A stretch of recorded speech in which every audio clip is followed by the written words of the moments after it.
Vamos embora, sem perda de tempo. Gilberto Maringoni, como está você? Mauro Lopes, bom dia. Eu não sei meu som como é que tá. Tá ok? Em relação à sua última vez, melhorou. Ainda não está Melhorou? ok, mas está bem melhor. Tá bom. Eu tô ainda com o meu computador original no estaleiro e assim que voltar a gente normaliza as nossas transmissões aqui. Você está bem? Espero que você esteja, porque o mundo e o Brasil não estão, né? Pelo que eu estou ouvindo aí do Azenha, do pessoal falando, está muito complicado, né? Não, de fato não estão. E aqui em Brasília é muito mal. Tenho sofrido demais. Já estou numa área aqui de Brasília que é uma das áreas mais afetadas pelos incêndios. Aqui é fumaça o tempo inteiro.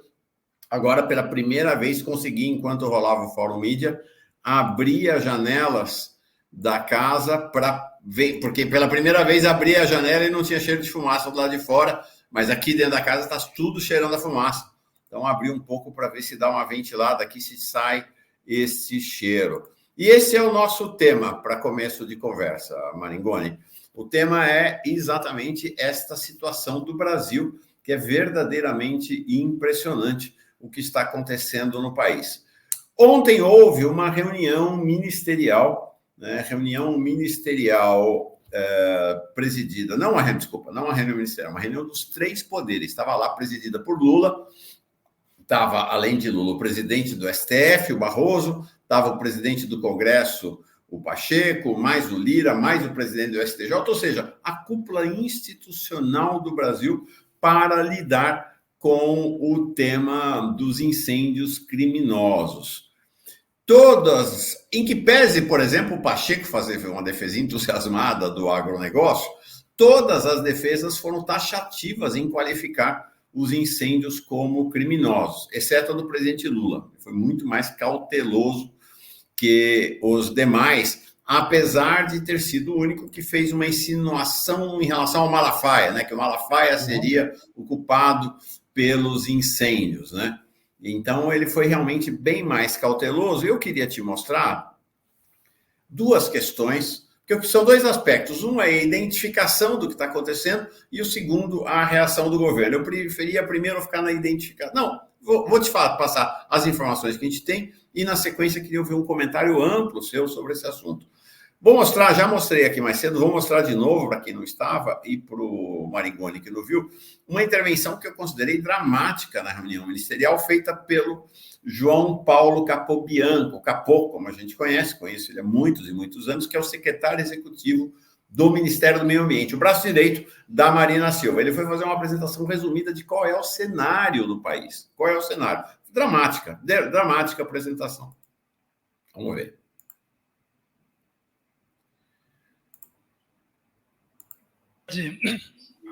Senhor presidente, vice-presidente, senhores presidentes dos poderes, ministros, é uma honra poder rapidamente apresentar esses dados, apenas muito rapidamente a situação que nós estamos enfrentando e que justifica todas as medidas que estão sendo adotadas. Esse é o dado do Brasil, nacional, a evolução entre a disponibilidade de recursos hídricos, aqui nós temos chuvas, e aqui nós temos secas. Então, nós estamos assistindo uma evolução dramática da situação do quadro climático, onde o período de seca, o período de chuvas cada vez menor e o período de estiagem cada vez maior. De fato, a situação é muito grave em função de tudo aquilo que o professor Paulo aqui apresentou. Eu vou direto aos dados, presidente, para ser bem curto. Isso aqui é o dado até dia 14 de setembro, portanto, há 3 dias atrás, sobre o número de focos de calor no Brasil. Observem que o ano que nós tínhamos tido registrado pelo INPE, o maior número de focos tinha sido o ano de 2020, com 222.797 focos. Nós já estamos agora em setembro com 182 mil focos, ou seja, o risco de ultrapassarmos esse dado histórico é muito alto. Qual é a diferença entre foco e incêndio? Eu vou fazer agora. Esses focos, senhoras e senhores, eles são indicativos de onde está ocorrendo o fogo, mas o nosso grande problema são as frentes de incêndio. Uma frente de incêndio pode conter dezenas, centenas, até milhares de focos, dependendo da extensão dela. Nós tivemos uma frente de incêndio no Pantanal com 25 quilômetros, milhares de focos acontecendo naquela mesma frente.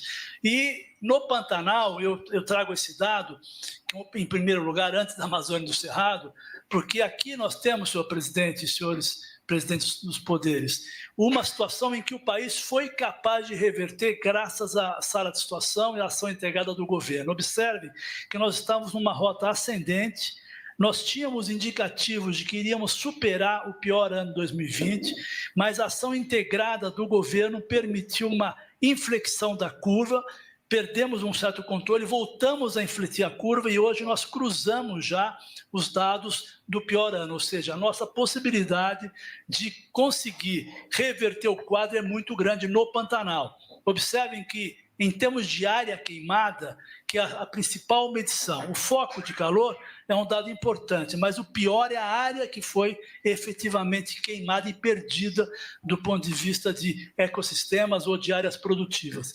Observe que nós também estávamos num crescimento acelerado, conseguimos inverter e até agora, até 9 dias atrás, nós tínhamos 1.708.000 hectares queimados no Pantanal.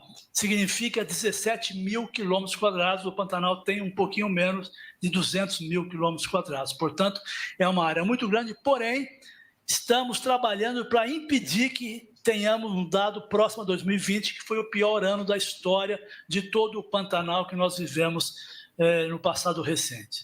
Na Amazônia, nós estamos com 80.383 focos, o limite, o nosso recorde histórico tinha sido 115 mil, estamos muito próximo, e em termos de área queimada, estamos numa situação extremamente grave.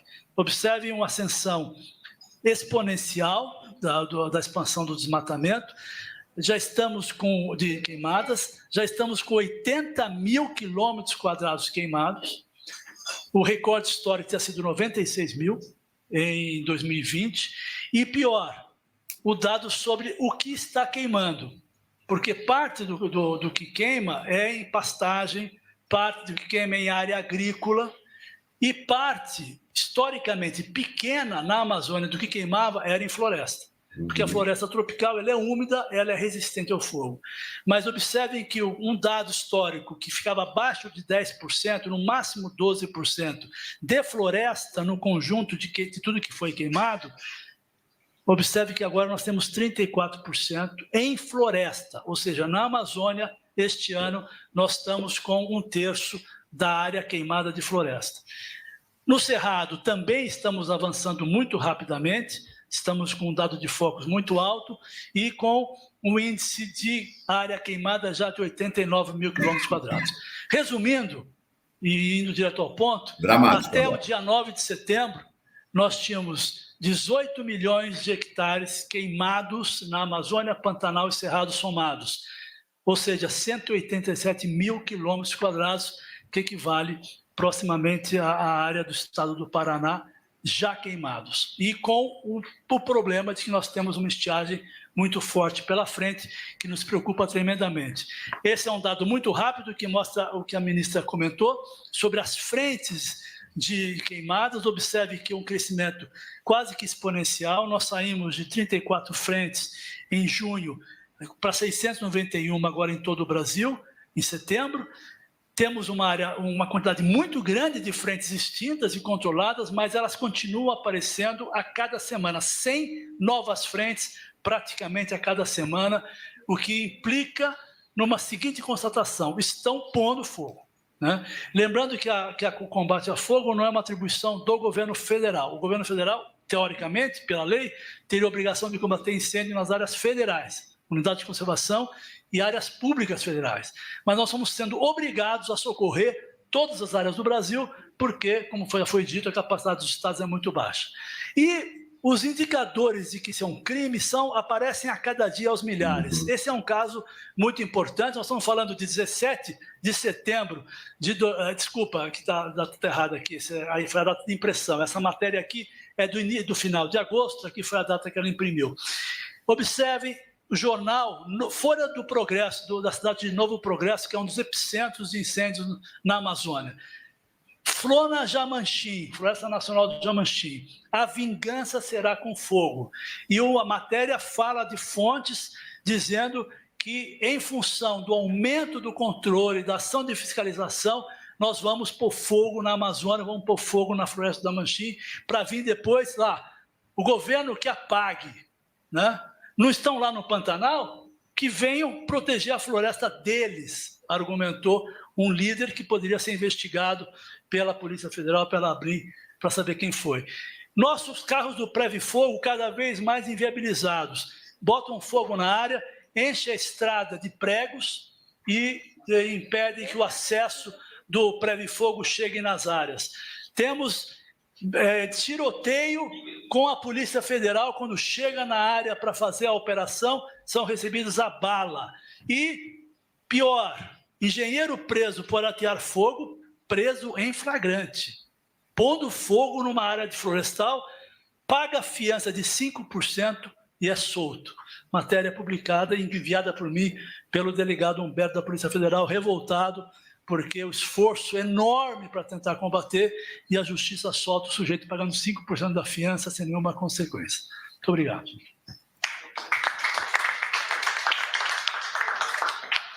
Marengoni, dramático, né? Só registrar aqui, reforçar. Até 10 dias atrás, dia 8 de setembro, já tinham sido consumidos em área de floresta e mata da Amazônia, Pantanal e Cerrado o equivalente ao estado do Paraná. Já é mais, né? Porque passaram 10 dias. Porque vai continuar queimando até o final do ano. E tudo aponta para um ano pior do que o de 2020 e este cenário da Amazônia. O que era, no máximo, 10% queimado na Amazônia, era representado de floresta, agora é 1/3, 34%.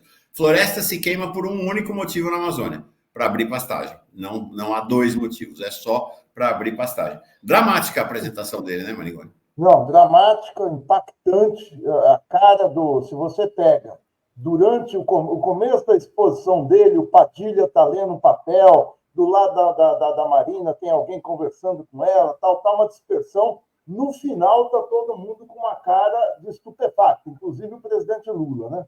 De fato, é um impacto. Eu não tinha visto, vi agora, é muito pesado. Agora, Mauro, nós temos a confluência de duas crises só nessa questão, só nessa narrativa dele, né?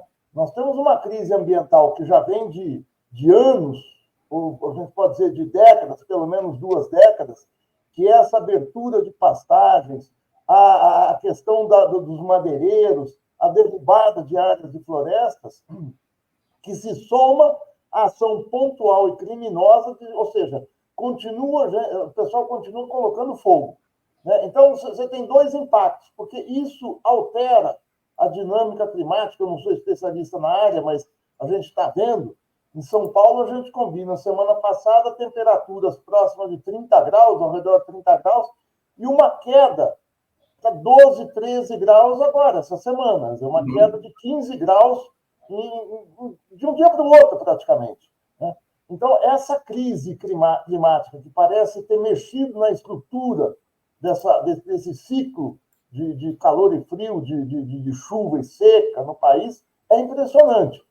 Você tem uma devastação por tempestades, por aquilo que foi a devastação no Rio Grande do Sul há 4 meses, combinado com a seca de agora e incêndios. Agora, isso é preciso encontrar o nexo entre elas, quer dizer, qual é a lógica entre isso. Eu esperava muito mais dessa reunião, Mauro, eu vou te falar. A gente está tendo esse miniciclo agora de queimadas, de alterações ambientais no Cerrado e na Amazônia, tem quase um mês. E eu pensei que o presidente Lula, ao reunir, não é a cúpula do governo, é a cúpula do Estado. Você tem falando nisso.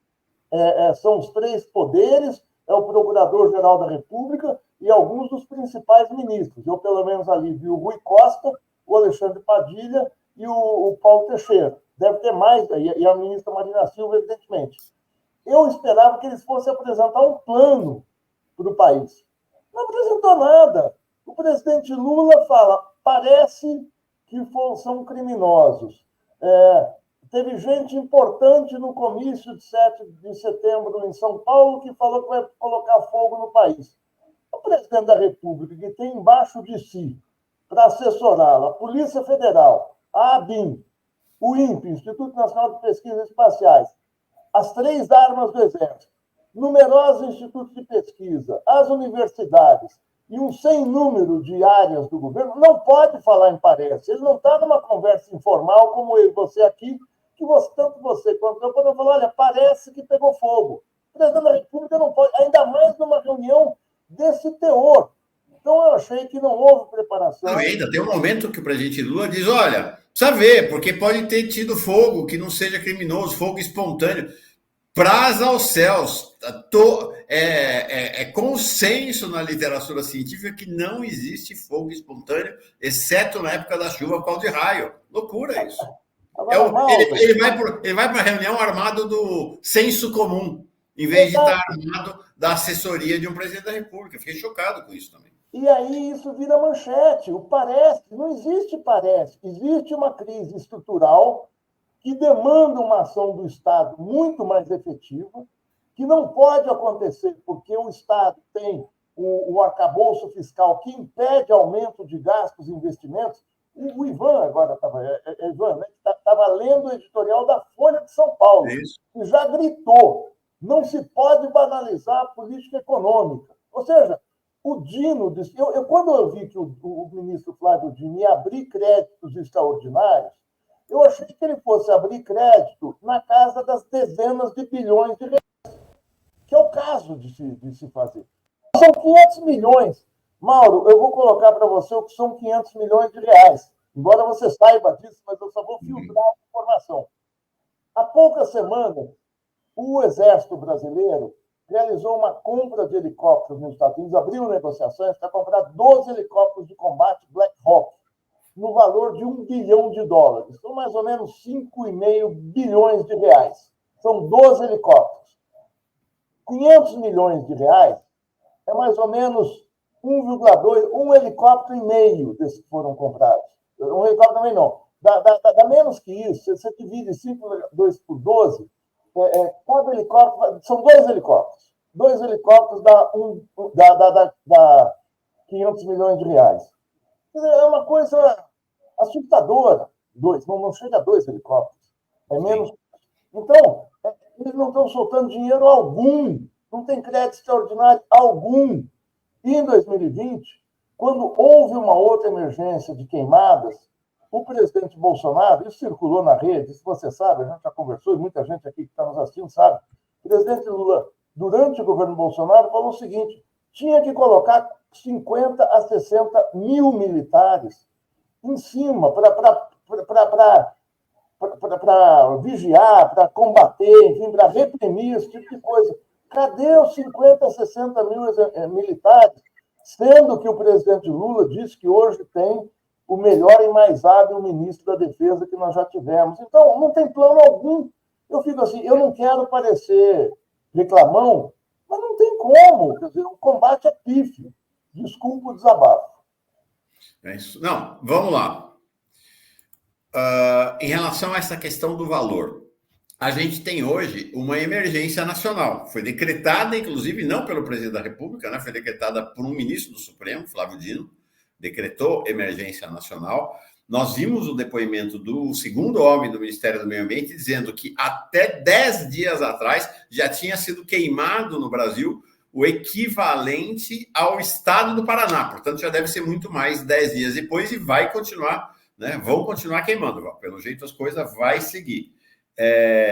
Nós temos milhares de pessoas acorrendo aos prontos-socorros com problemas respiratórios. O presidente do INCA dizendo a possibilidade de você ter uma explosão no número de casos de câncer de pulmão em função dessa situação.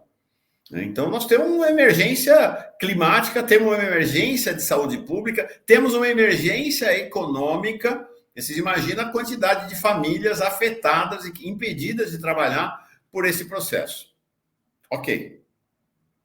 E aí ou seja, o Flávio Dino tinha razão quando 10 dias, 15 dias atrás, ele falou, olha, isto lembra a Covid. Nós estamos numa situação similar à pandemia da Covid e é uma coincidência trágica, né? Uma convergência trágica de que o efeito sobre a saúde exceto as pessoas que morrem queimadas, inclusive isso já está acontecendo, o efeito mais comum sobre a saúde é o mesmo efeito da pandemia da Covid, que é a dificuldade extrema na respiração. Uma convergência, uma coincidência dramática essa, né? O que era a Covid? Qual é o símbolo do ponto de vista sanitário da Covid? A dificuldade de respirar. Qual é o símbolo dessa situação de emergência agora? A dificuldade de respirar. Portanto, um país numa situação parecida. Então, gente, vamos olhar isso aqui. 500 milhões, é o que você falou, 500 milhões não é 2 helicópteros. Põe o outro, esse é o dado de 2021, pega de 2020, que está 564 bilhões. Eu acabei de te mandar agora. Isso aí são das contas nacionais, isso não é de nenhum jornal, isso é dado oficial. Tá aqui, então tá errado. Em 2020, estou corrigindo aqui, o investimento do Estado brasileiro, então esses números aqui estão desatualizados, deixa eu corrigir. Esse é 2021, Mauro. Se você... desculpa, verdade. Eu te mandei agora, no seu zap, o de 2020. Não vou conseguir mostrar, não vai dar tempo para mostrar a imagem, mas acreditem que o que ele mandou é verdade. 524 bilhões em 2020, mais 124 bilhões em 2021. 500 milhões é uma piada de mau gosto para o país, né? E isso é o Paulo Guedes, ou seja, isso é o governo Bolsonaro durante a pandemia. Eu não estou dizendo que o Bolsonaro é melhor que Lula, eu estou dizendo o seguinte, nem chegar ao que o Bolsonaro fez, Lula está colocando 1000 vezes menos. Agora, isso se torna uma reunião de... parece o seguinte, o presidente parece um ombudsman do seu próprio governo.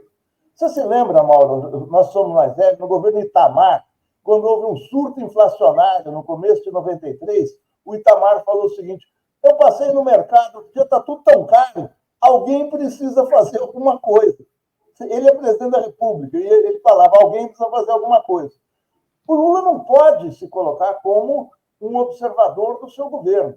Então, eu acho que a ação de Estado tem que ser uma ação que...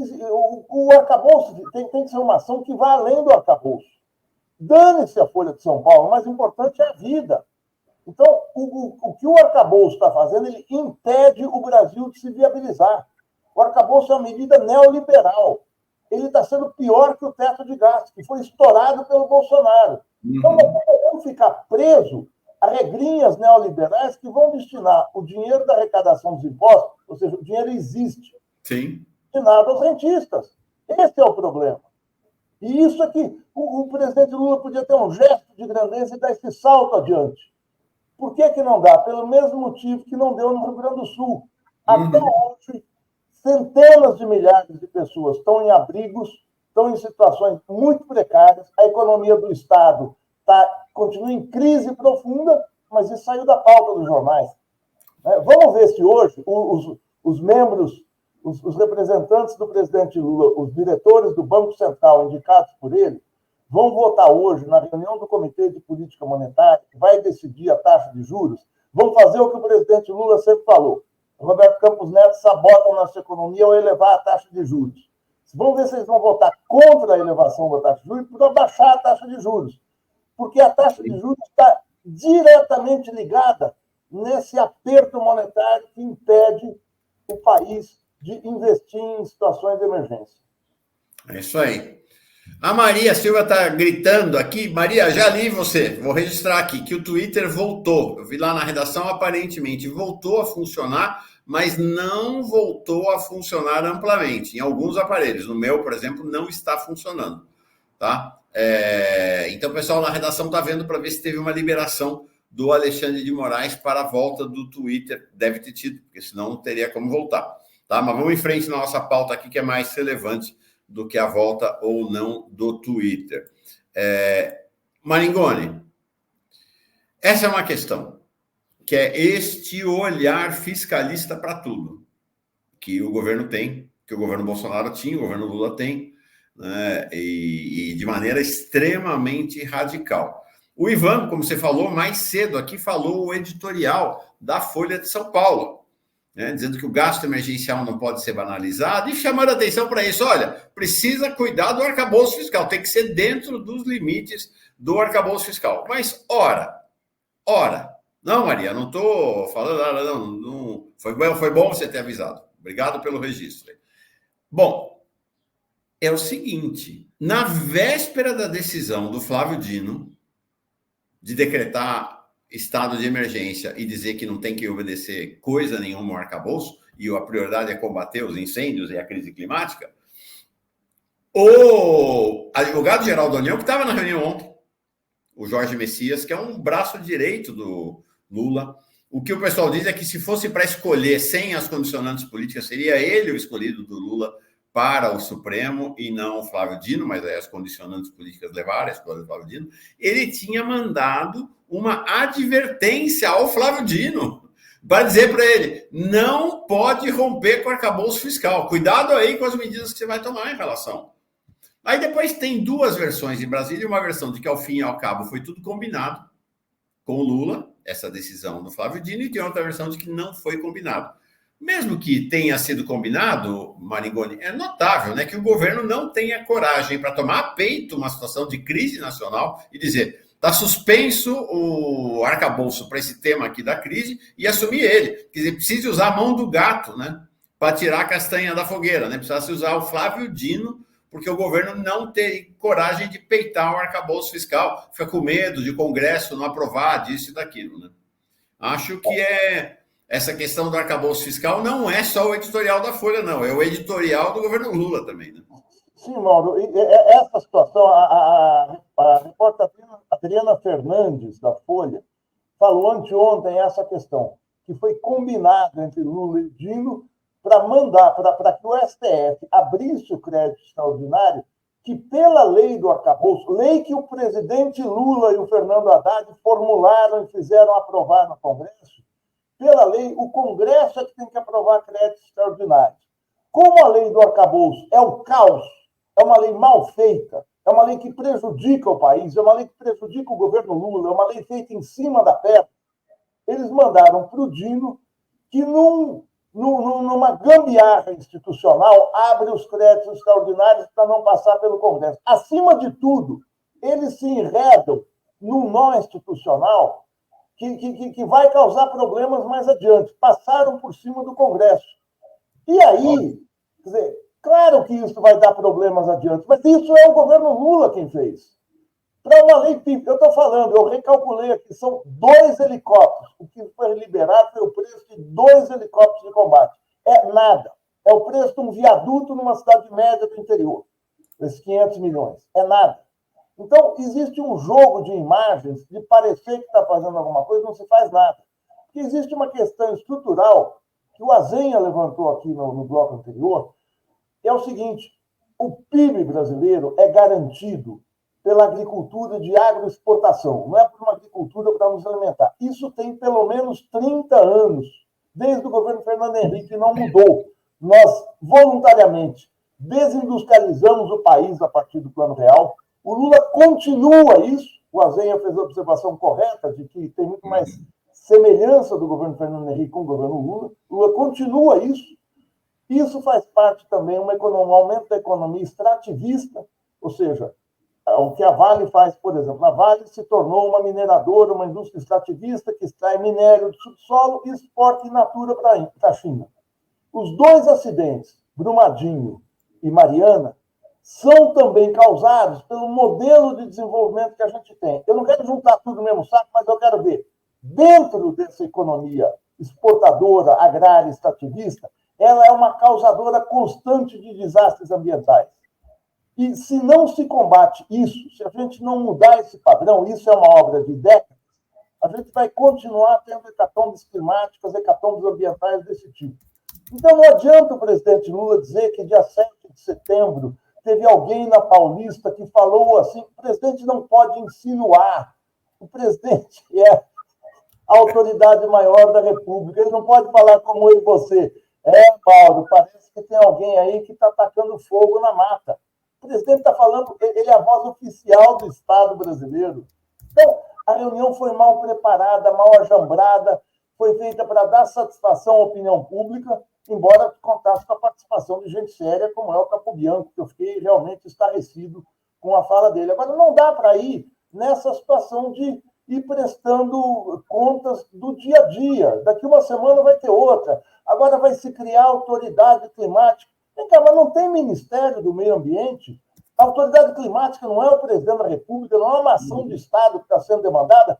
Para que criar mais uma estrutura? É como no Rio Grande do Sul, que ao invés de fazer um plano, um projeto de socorro real, nomeia-se o candidato a governador em 2026 no Rio Grande do Sul, Paulo Pimenta, para ser o ministro plenipotenciário da catástrofe ambiental no Sul. O que resolveu? Nada. Sequer foi aprovado no Congresso. Volta a Brasília agora em outubro, humilhado, porque não resolveu nada e porque não se aprovou a medida provisória da sua nomeação no Congresso, e toca-se o barco. E espera-se a próxima catástrofe climática. Eu tenho uma hipótese nessa reunião de ontem, vou apresentar para você na sequência. Mas antes, importante dizer que você traz a questão estrutural, né? E um aspecto crucial é esse modelo agroexportador. Como diz a ambientalista Luciana Gatti aqui, que agora, inclusive, está sendo processada pela indústria da cana, né? Pelos plantadores, pelos agroprodutores da cana do estado de São Paulo. Como ela diz aqui, o Brasil é o fazendão do mundo, e hoje o Brasil exporta soja e milho para alimentar os porcos chineses. Para produzir 1 quilo de carne, gente, vamos falar real. 1 quilo de carne significa 15 mil litros de água. Então, para cada quilo de carne que o Brasil exporta, estão indo junto 15 mil quilos de carne. Quantidade de floresta que está indo. E aí é o seguinte, há uma aliança estratégica do governo Lula com o agronegócio. Isso é fato. O governo Lula não tem uma aliança estratégica com o MST, tem uma aliança, ele tolera o MST, tem uma aliança lateral com o MST, a aliança estratégica é com o agronegócio, fruto das necessidades da balança comercial e, ao fim e ao cabo, do arcabouço fiscal, né? Porque traz recursos. Você quer ver uma coisa que é dramática? A União Europeia, você viu, está nos jornais, hoje o Vinícius Torres Freire fala disso, a União Europeia aprovou uma lei proibindo importação de alimentos de áreas de devastação ambiental.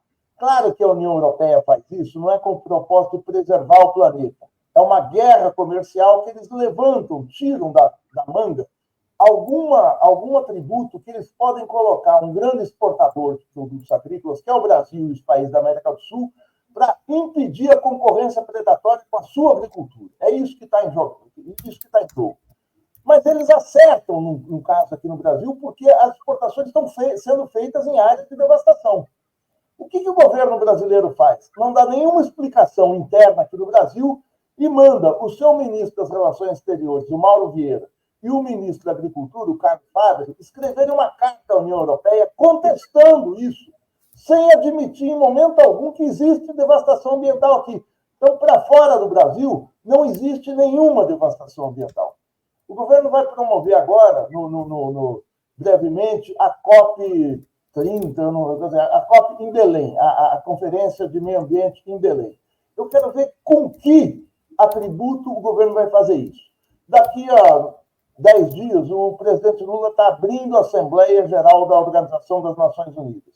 Qual é a explicação que ele vai dar sobre a crise ambiental no Brasil? Vai falar que foi o Malafaia? Tudo bem, pode falar. Vai falar que parece que não choveu, parece que foi isso que... Pode falar. Agora, isso apequena a imagem do governo brasileiro, não só diante da sociedade brasileira, mas diante do mundo. Não que a gente tenha que dar satisfação ao mundo, mas a gente tem que afirmar o cuidado ambiental com gestos e com atos aqui dentro.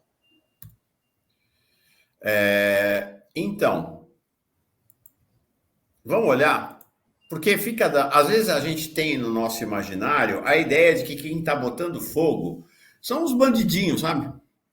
São os, né, como aqui no caso de São Paulo, né? É o funcionário de 5º escalão de uma empresa de cana que por iniciativa própria foi lá e botou fogo, né? É um pessoal que vai lá de sandália havaiana e camisa de time de futebol para botar fogo. De bicicleta.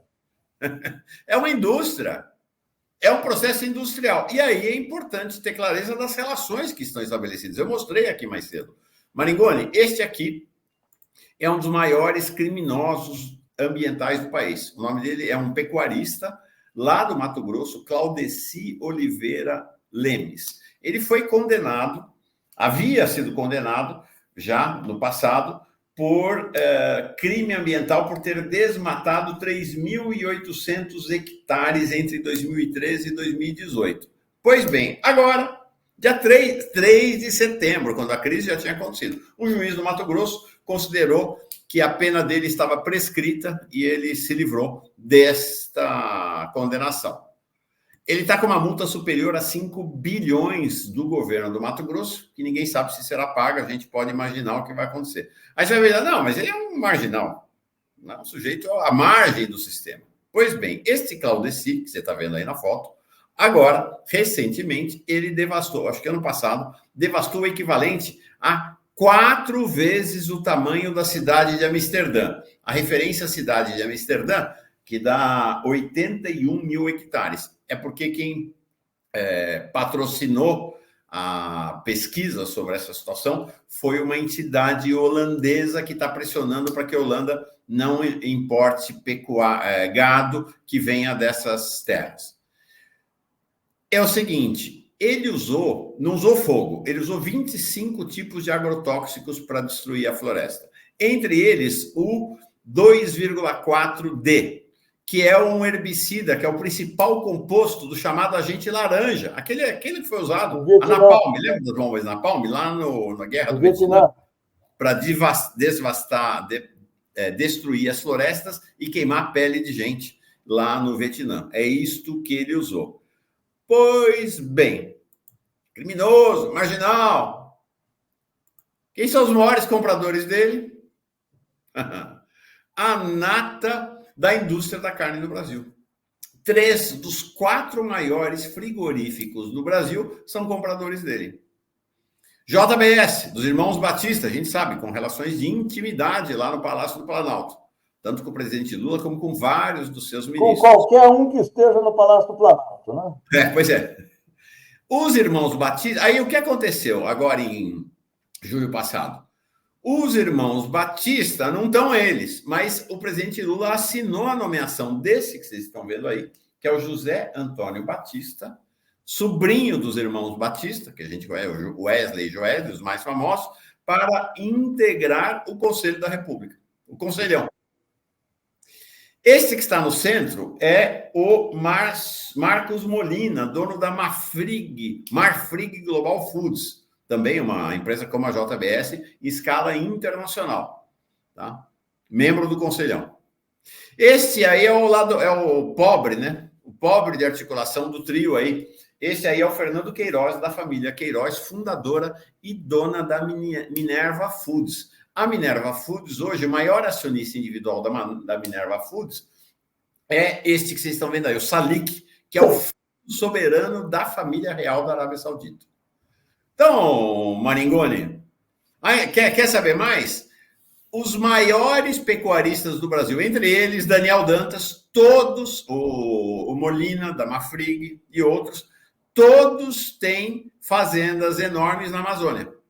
A Amazônia, a gente viu agora que está sendo queimada a floresta para fazer pasto. Então, a grande questão é que como é que o governo vai dar tiro em quem é uma das suas bases de sustentação? Complicado, né? E por que não coloca os 60 mil militares?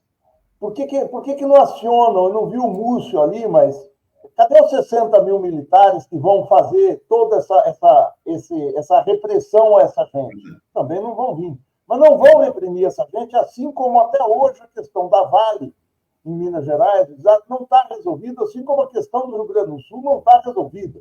Criaram-se comissões de alto nível, autoridade não sei do que, jogo para a plateia. O presidente Lula poderia dar um salto na sua respeitabilidade internacional e tal, e não dá por se render ao que o seu próprio governo fez. Eu li agora, Mauro, acho que você comentou aí, uma entrevista do economista Luiz Gonzaga Beluso. O Beluso hoje é o mais importante economista brasileiro. O Beluso é uma das pessoas mais cultas que eu conheço, além de um sujeito agradabilíssimo, mas a obra do Beluso e toda a atuação do Beluso na vida pública é uma vida pró-desenvolvimento, pró-indústria, enfim, que o Brasil seja soberano. Ele deu uma dramática entrevista, não sei se foi ao Metrópolis, há 3 ou 4 dias. Foi ao Metrópolis. E na semana passada, o nosso amigo comum, o Pedro Marim, lá no Ópera.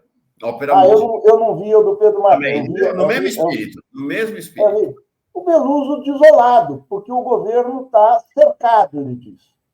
O governo não tem o que fazer. É verdade, talvez não tenha hoje, mas essa foi uma opção do presidente Lula, que logo no início do governo, qualquer governante tem aquilo que o presidente Roosevelt dos Estados Unidos dizia: você tem 100 dias de lua de mel com a opinião pública, de lua de mel em que o presidente está com a legitimidade quente das urnas e ele pode tomar medidas ousadas. O Roosevelt fez isso em 1933, ele tomou medidas, logo ao chegar ao poder, medidas duras contra os especuladores e a favor do desenvolvimento. Se tornou impopular em algumas situações, mas foi adiante e recuperou com muita dificuldade a economia dos Estados Unidos há 90 anos, num quadro da crise de 1929.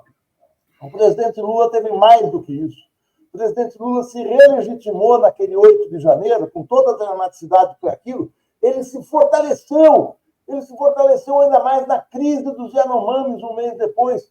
E aí, o que o presidente Lula opta por fazer? O arcabouço fiscal. Então, ele optou por uma medida que iria restringir o seu governo. Por que ele optou? Pressionado pela Faria Lima, pelo capital financeiro, ele cedeu voluntariamente. Agora está cercado, de fato. Agora a imprensa, a Faria Lima, a Globo, o governo americano, o agronegócio cercaram o governo. Agora, é uma opção do governo. Eu não estou querendo fantasiar, dizer que o presidente Lula poderia ter superpoderes, voar, fazer visão de raio-x. Não é nada disso. Ele tinha condições políticas. E qual é a segunda coisa? Ele nomeia um ministério absolutamente medíocre, de gente sem ousadia, de gente sem a cultura do enfrentamento. Qual é o resultado, além da crise climática? O resultado político é que o governo federal vai ter um desempenho pífio nas eleições agora, daqui a menos de um mês, nas eleições municipais, nas capitais. Pode ser que ganhe em São Paulo, e ponto. Talvez em Goiânia tenha alguma possibilidade, mas nas capitais, Porto Alegre, a candidatura da Maria do Rosário afunda, e a capital em que a direita teve um papel enorme, e ficou claro para a opinião pública, no desastre ambiental. O que acontece? O governo não conseguiu mais recuperar a ofensiva em canto nenhum. Esse gráfico é a expressão da mediocridade. São as campanhas do coraçãozinho, porque você não pode enfrentar nada, eu não posso ir contra o agronegócio, eu não posso ir contra o financismo, eu fiz o arcabouço, veja só, tem o governo americano, tem não sei o quê. Então eu faço o coraçãozinho, eu despolitizo as campanhas.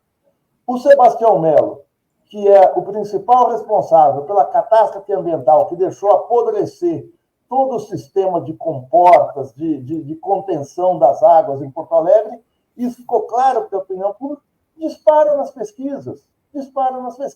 Eu não estou querendo unir coisas díspares, não, eu estou dizendo a consequência política de ceder às pressões e de se mostrar hoje cercado é o desastre político. Eu temo por 2026. Maringoni, 2 aspectos ainda relativos a esse assunto. Tinha pensado em avançar outros temas, mas acho que é importante a gente aprofundar. Primeiro é a minha hipótese para esta reunião de ontem. Existe algo, não é uma expressão mais tão usada quanto no passado, que é a photo-op, photo opportunity, oportunidade de foto, que é você cria um evento, isso em várias áreas, mas vamos falar da política aqui. Você cria um evento cujo objetivo maior é construir uma imagem, construir uma foto que gere efeitos políticos. Okay? Então, do jeito que esta reunião foi ontem, me pareceu que foi mais ou menos isso. E por que foi isso? Porque tudo mal ajambrado, é isso, né? Depois disso tudo, né, o país pegando fogo já há praticamente 2 meses, né? O estado do Paraná já inteiro queimado, e faz uma reunião e não tem um projeto, não tem plano, não tem nada, né? Não tem, a reunião visivelmente não tem, exceto pela fala do Capobianco, não tem um clima de emergência nacional. o ministro da Casa Civil, o Rui Costa, o príncipe baiano, ele fez uma fala medíocre depois, né? Mais adiante, um negócio, enfim. Mas o que acontece, Maringoni? No sábado, o presidente Lula está embarcando para Nova York. Ele tem a abertura da Assembleia Geral da ONU e está diante de uma possibilidade, espero que isso não aconteça, espero que ele consiga reverter, ele está trabalhando nos bastidores, mas esta reunião de ontem tem a ver com isso, de colher o que talvez seja o seu maior revés internacional. Ele tem 3 iniciativas que eram fundamentais para ele em Nova York. Uma é conseguir a consagração da ideia da reforma do Conselho de Segurança da ONU e o ingresso do Brasil em grande estilo no Conselho de Segurança da ONU. Aparentemente, essa alternativa está bloqueada. Está bloqueada porque nem Estados Unidos nem China topam. Os Estados Unidos falou, até pode o Brasil entrar, mas não entra com direito a veto e eu não abro mão do meu direito a veto e dos atuais membros com direito a veto. E a China está com uma postura que é, bom, só vai ampliar se for com países do Oriente. O país do Ocidente já tem demais. Então, ele está com simplesmente Estados Unidos e China se opondo a essa ideia do presidente Lula. Ele propôs uma cúpula na ONU. Ele disse, fez propaganda disso, que ia reunir os maiores líderes mundiais para discutir o tema da paz no planeta, não é? E ele, junto com o presidente do gabinete, o primeiro-ministro espanhol, o Pedro Sánchez, o Chad, o Jamil Chad, que está lá para cobrir a cúpula, foi fazer a cobertura, o jornalista Jamil Chad já disse que os principais líderes mundiais não estarão nessa cúpula, vai ser esvaziada. E aí sobra a terceira perna, vamos dizer assim, desse tripé que o Lula imaginava, que é a questão ambiental. O Lula foi para lá para fazer o discurso do grande líder ambiental do planeta, tendo em vista, inclusive, a preparação da COP de 2025. Aí ele vai lá colhendo um dos maiores incêndios da história da humanidade, 60% do país dele coberto pela fumaça por ação do agronegócio, com algo com repercussão mundial, né? Então, me parece que essa reunião de ontem, de certa maneira, foi para tentar ainda dizer, está tendo incêndio, mas nós estamos fazendo e tal, para tentar ainda manter este lugar do Lula. Acho que ele vai num momento complicado internacionalmente, né, Maringoni, para essa reunião. Bom, Mauro, a sua observação é absolutamente perfeita. Você que, durante boa parte da sua vida profissional, você lidou com essa questão da imagem, né, como um profissional dessa área, você captou certinho, é a foto óptica. É tirar a foto para mostrar que providências cabíveis serão tomadas por uma comissão de alto nível, que é sempre o que sai desse tipo de reunião. Essa cúpula da ONU pode ser um dos maiores vexames do Lula. Primeiro, essa questão da reforma do Conselho de Segurança, a situação internacional do Brasil piorou por conta do comportamento do Brasil diante da Venezuela, que é um comportamento de ingerência em assuntos internos.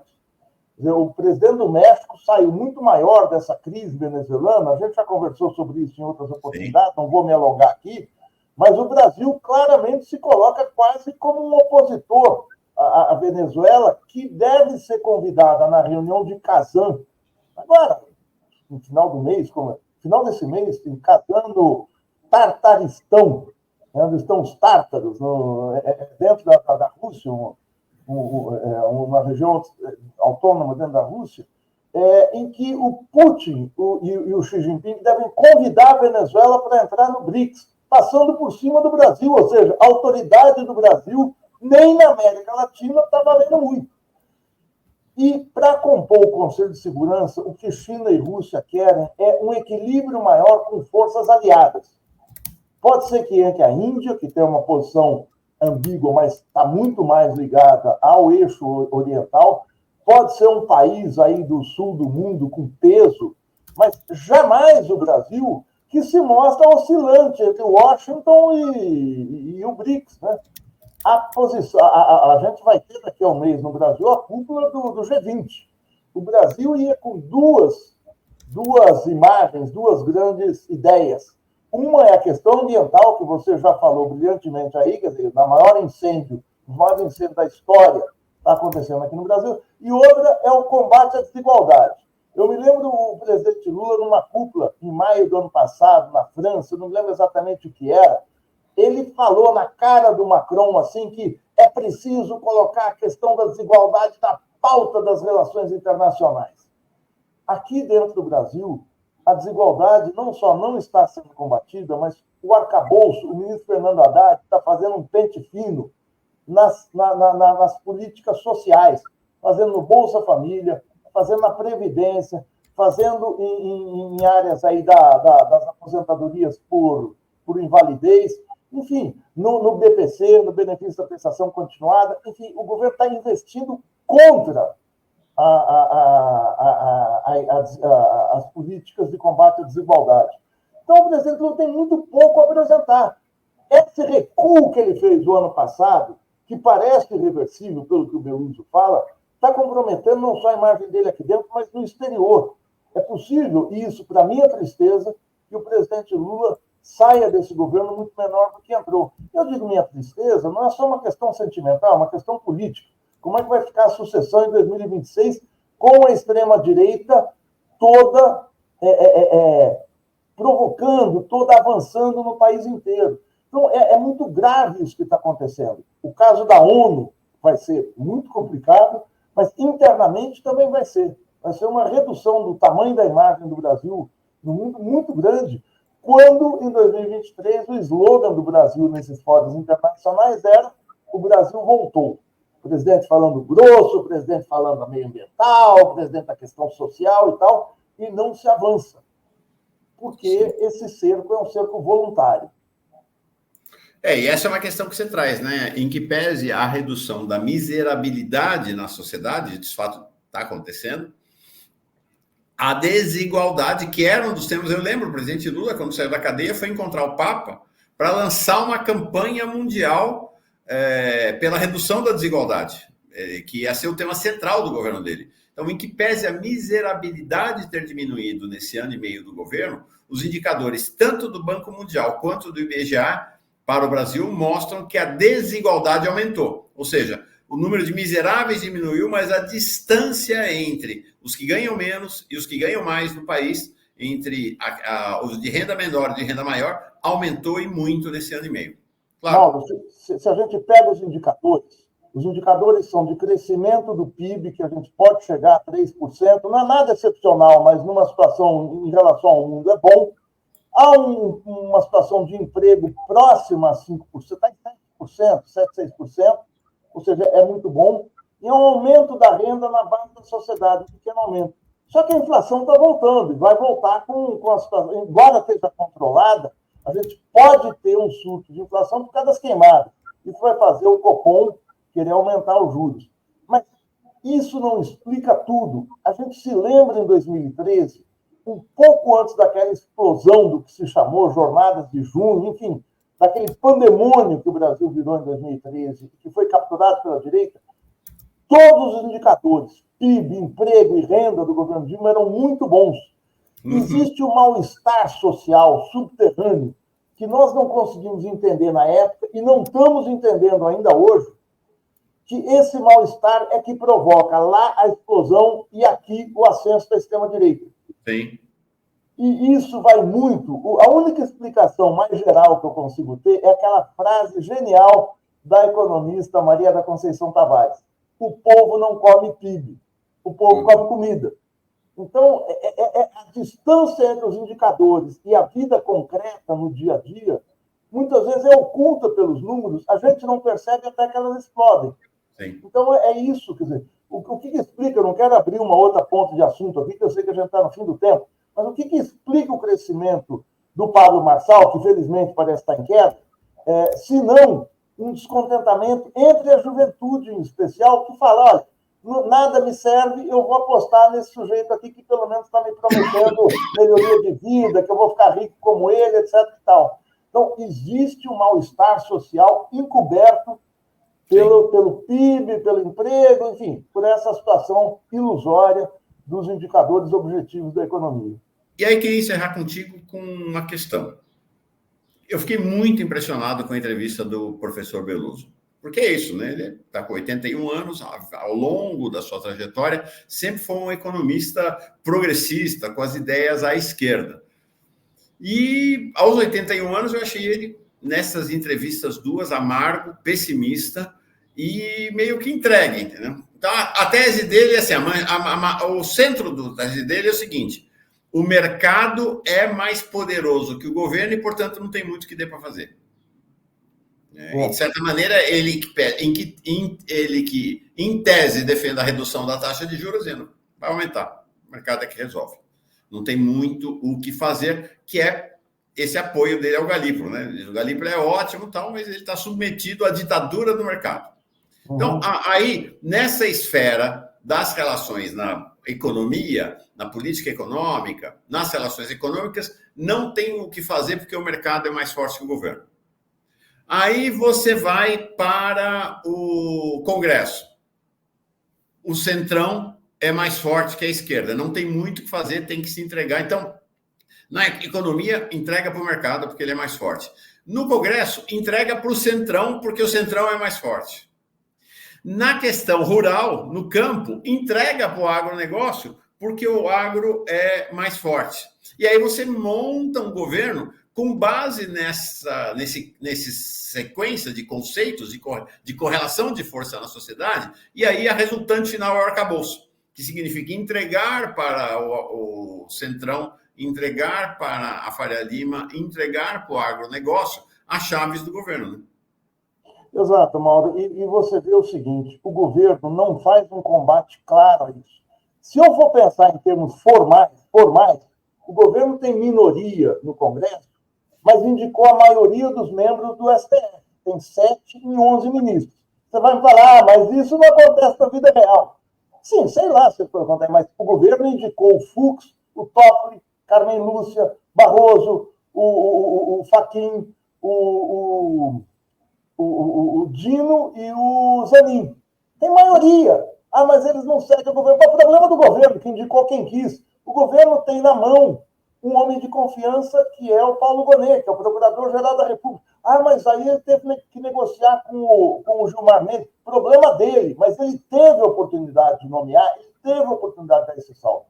No início do governo, você se lembra, a campanha que o presidente Lula fez pela baixa dos juros, mas especialmente era uma campanha fulanizada no Roberto Campos Neto, agregou gente na sociedade, as pessoas se entusiasmaram. Depois viram que aquilo era a lorota do Lula. Mas agrega, a ação política agrega. Agora, como ficou claro que tudo era meio farsesco, ou seja, aquilo não era real, há um desânimo na sociedade com o próprio governo. A ação do governo não é séria.